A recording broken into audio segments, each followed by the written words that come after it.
We all know that when it comes to the NBA playoffs, the game becomes a whole new level of competition. Unlike the fast-paced regular season games, these teams have extended periods to dissect their opponents' strategies and exploit their weaknesses. The postseason spotlight shines the brightest on well-rounded players. While non-shooting wing players can make contributions in the regular season, their impact diminishes in the playoffs, when the defense tightens and spacing becomes important. Players like Jared Vanderbilt of the Lakers, who thrived during the regular season last year, have seen his minutes disappear due to his lack of shooting ability. This trend is further emphasized by Derrick Jones Jr.'s fluctuating role with the Dallas Mavericks during this year's playoffs. While Josh Hart represents the concept of a defensive wing player, his defensive presence doesn't quite reach the elite level of players like Herb Jones, Jaden McDaniels, or Jonathan Isaac. This puts more focus on overcoming his offensive limitations to secure consistent playing time. Offensively, he presents a matchup exploitable by opposing teams. He doesn't function as a primary scorer, and his shooting struggles are also obvious, since he ranked 19th in percentile for three-point accuracy. While he's strong throughout the regular season, being second in minutes played for the Knicks, Josh Hart presents a problem for New York come playoff time.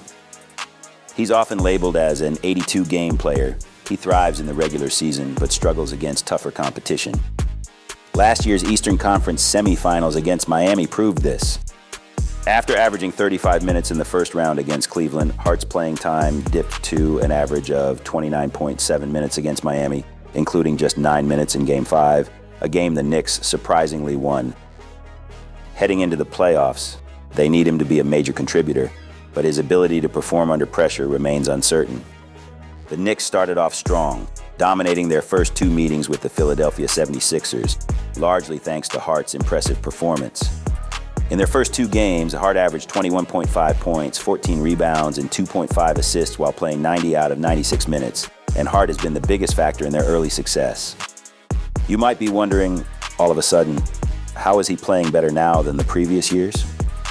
Well, the answer is his confidence in his shooting ability. Unlike many similar players, Hart can actually punish teams that leave him open beyond the arc. This threat keeps the defense honest and maintains proper spacing on the offensive end, a crucial element for the Knicks' success. Hart's hot start has addressed his previous struggles from three-point range.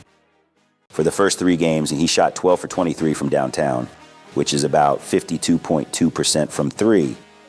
However, it's important to remember that this is still just a small sample size. Hart's shooting might just be luck, or he's taking advantage of the opportunities while the defense focuses mainly on Jalen Brunson. But you know what? Taking these shots requires a lot of confidence, right? For my real hoopers out there, I know y'all can relate to this one. This unshakable confidence, is a part of Hart's early playoff success. While he's not immune to mistakes, he also doesn't let it get to his head. He maintains his composure, regardless of the outcome, and remains focused on the next play. And whenever he misses a shot, he believes that his next one will go in, where other guys will hesitate to pull the trigger in this situation. Hart's confidence also shows when he's attacking the basket. He might not be as scary as Anthony Edwards coming down the lane, who mainly uses his explosiveness on drives.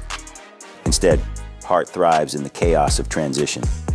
He uses missed shots as an opportunity, launching himself down the court to reach his full speed.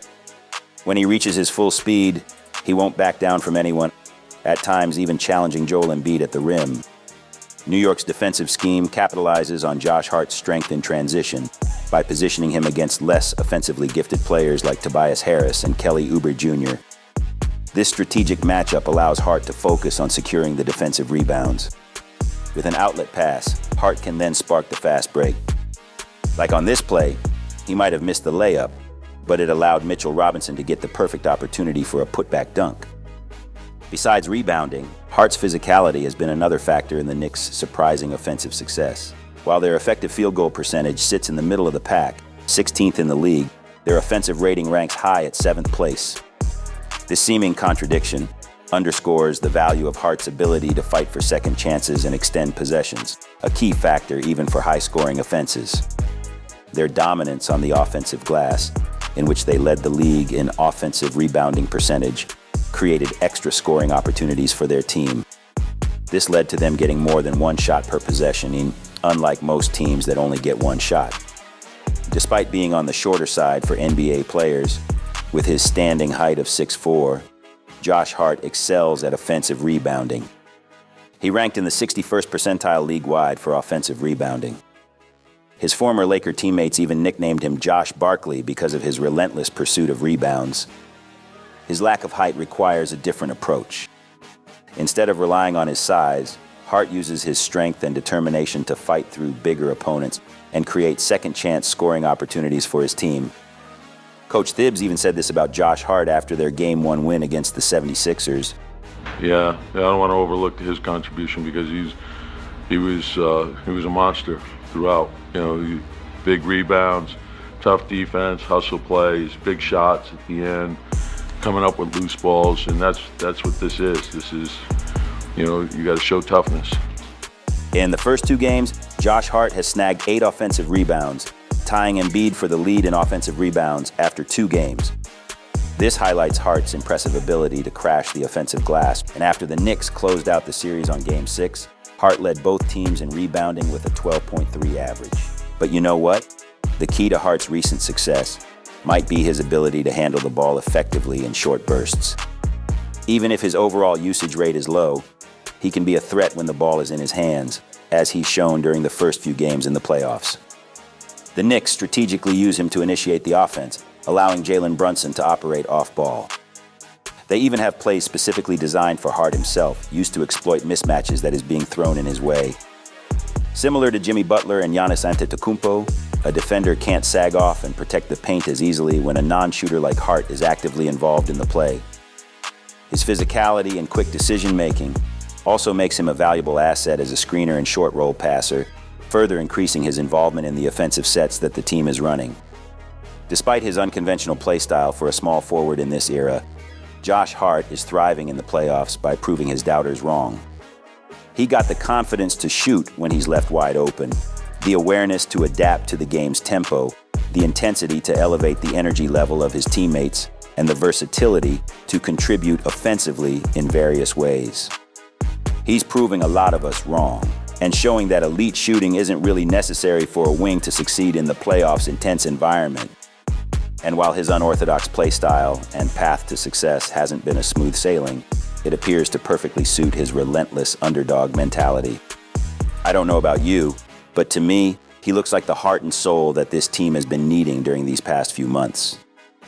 And most teams that has found success in the playoffs in the past had a guy that brought the intensity night in and night out like Hart did.